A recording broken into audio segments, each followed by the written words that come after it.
Mirë se vini në kursin para përgatitor për maturën shtetërore në gjuhën angleze. Jemi në sektorin e foljeve, Verb Forms, Review of Tenses. Në këtë slajd kemi ripërsëritjen e 12 kohëve të foljeve në gjuhën angleze.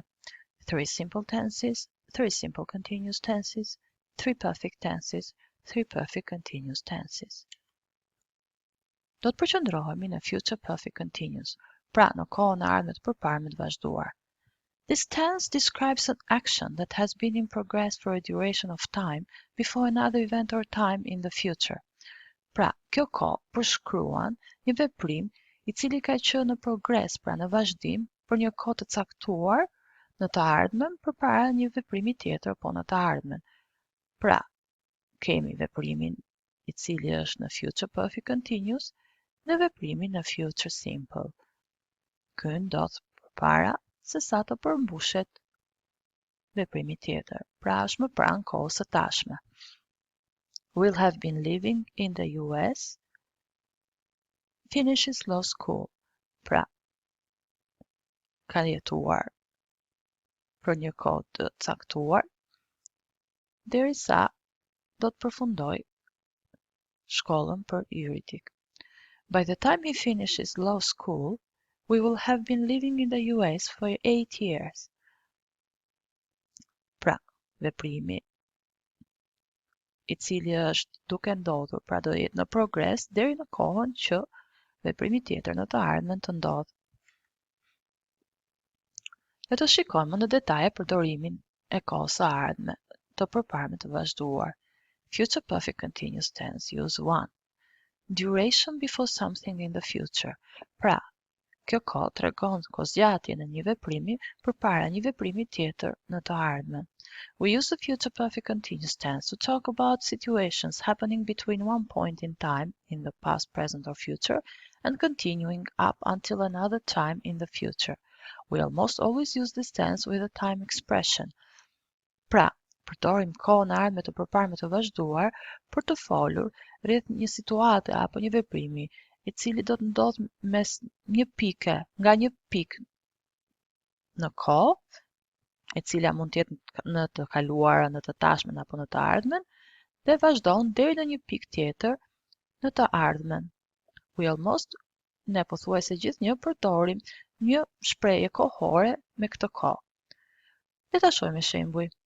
When I finish this report, I will have been working for more than 24 hours without a break. I'm starting an English class this summer before I enroll in university. By the end of my program, I will have been studying English for 4 years, so I should be fluent by then. Next year, I will have been living here for 6 years. By the time I retire, I will have been saving and investing for 40 years. When I complete this semester, I will have been teaching at the university for 14 years. Përdorimi i dytë, use to, cause of something in the future. The future perfect continuous tense can also be used to show the cause and effect of the duration of an action in the future. Pra, kjo kohë përdoret për të treguar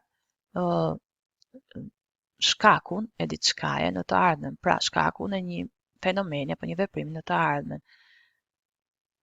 Pra, tregon lidhjen shkak-pasojë të zgjatjes së një veprimi në të ardhmen. We'll stop in Dubrovnik because the driver will have been driving for 4 hours and must take a rest break. Pra, kemi will have been driving, kjo është shkaku, dhe pasoja should take a rest.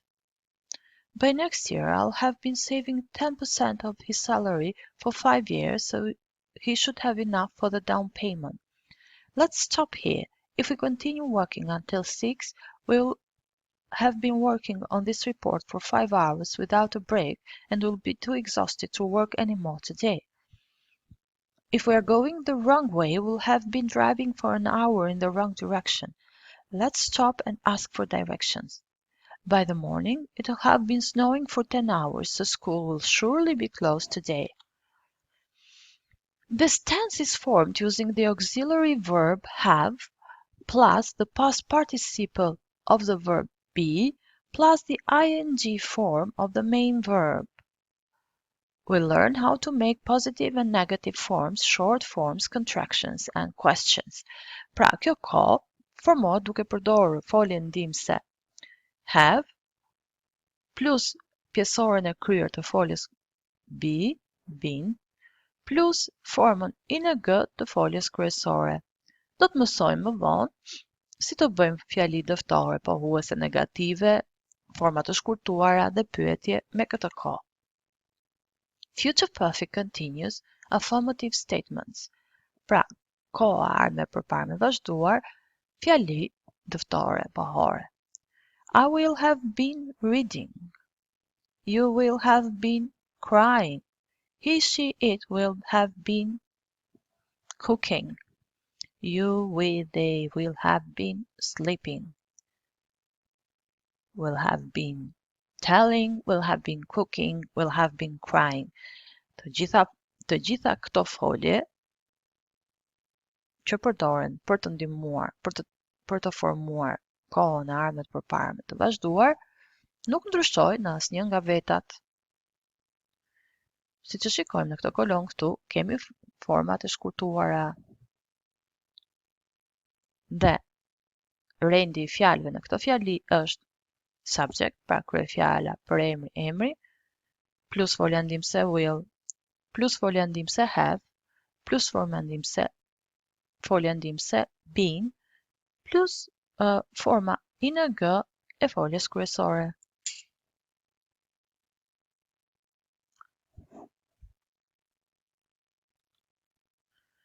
Future perfect continuous affirmative statements. To form the present perfect continuous, we use will plus have plus been plus the ing form of the main verb. Pra, për të formuar future perfect continuous affirmative, përdorim foljen ndihmëse will, plus foljen ndihmëse have, plus foljen ndihmëse been, plus formën ing të foljes kryesore. Vini re që mund të përdorni dhe format e shkurtuara. I will, I'll, you will, you'll, he will, he'll, she will, shall, we will, they will, they'll. To form the ing form, add ing to the infinitive. Pra, për të formuar formën ing të foljes kryesore, vendosni ing në rrënjën e foljes kryesore për foljet e rregullta. Will have been feeling nauseous for a week as of Thursday. On Thursday, he will have been living in Italy for a year. I don't think it's coming soon. We'll have been waiting for an hour for the bus. Next week, I will have been working here for 20 years. In a little while, I will have been listening to them say the same thing for almost 1 hour. Future perfect continuous negative statements. Pra, koha ardhme përpara me fjalit negative. I will not have been reading. You will not have been crying. He, she, it will not have been sleeping. You, we, they will not have been telling, skiing, speaking. Vini re rendin e fjalëve. Në këtë fjali negative, kryefjala vjen e para, pra për emri, emri, plus folja ndihmëse will, plus pjesëza mohuese not, plus folja ndihmëse have, plus folja ndihmëse been, plus forma ing e foljes kryesore. Si që vini re, këtu kemi dy specifika në këtë kohë. Kemi dhe kohë të ardhme, kemi dhe form ing të foljes, sepse kemi continuous future. Dhe kudo që shikojmë folje në kohën e ardhme, do të kemi foljen ndihmëse will, dhe do të kemi dhe foljen dhe formën ing të foljes kryesore. Këto janë disa elementet cilët ju bëjnë të mbani mend më mirë këto kohë dhe të identifikoni më thjesht në fjali apo në tekste të cilat mund t'ju bien në teste. Dhe njëherë, future perfect continuous affirmative statements. To form the present perfect continuous, we use will have plus been plus the ing form of the main verb. You can use also contractions. I will have been feeling.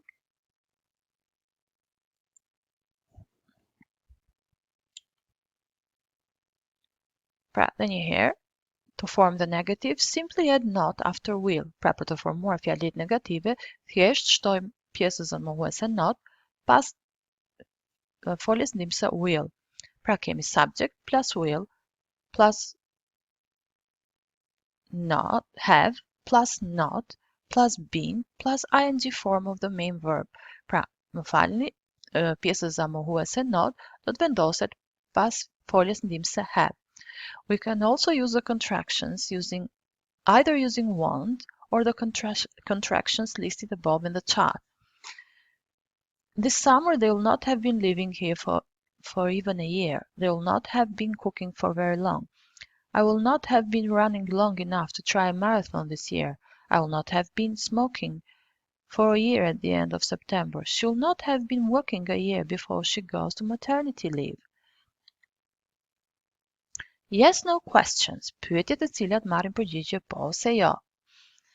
Këto janë pak a shumë forma të cilat janë të ngjashme në të gjithë kohët e foljeve. Dhe folja ndihmëse e para zakonisht vendoset e para në rend në fjali. Le ta shohim më saktë. Will I have been reading? Will you have been doing? Will he, she, it have been making?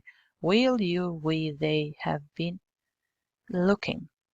Pra dhe një herë, për të formuar yes no questions, përdorim will të parën në fjali plus subject pra kryefjalën emër për emër plus have been plus formën ing të foljes. Dhe njëherë kemi të shpjeguar to form questions we use to form yes no questions we use will plus subject plus have plus been plus ing form of main verb.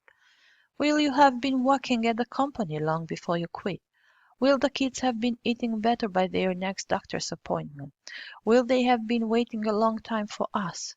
Will her coach have been training with her long enough to see any results? Will I have been exercising enough to lose weight by my wedding?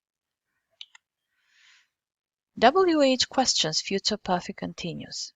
Pra, pyetjet me fjalët pyetëse WH në kohën e ardhme të përparme të vazhduar. Who will I have been going? What will you have been reading? Where will he, she, it have been eating? When will you, we, they have been doing? How will you, we, they have been making? So, the word order is such. Pra, rendi fjalëve është i tillë. WH word, pra fjala pyetëse WH, plus will, plus subject, pra për emër apo emër, plus have been, plus the ing form of the verb. Once again, we have this clarified. WH questions future perfect continuous. Notice the word order. The WH question word comes before will and then the subject and the past participle of the be of the verb be and then the ing form of the main verb. How long will you have been living here at the end of the year? Where will your mother have been staying before she moves in August? What will the professor have been teaching by the midterm? Who will they have been training before the conference? What support will the government have been providing for small businesses? Si që shikoni, këto folje të përbëra, le të themi, kanë mjaft folje ndihmëse, por në fakt kuptimin e merr vetëm folja kryesore. Pra të gjitha foljet have been, will have been, janë të gjitha në funksion të foljes kryesore. Pra, kuptimin e mbart folja kryesore, të gjitha këto tregojnë vetëm kohën. Pra, e ndihmojnë foljen kryesore për të formuar një kohë të caktuar. Ju faleminderit.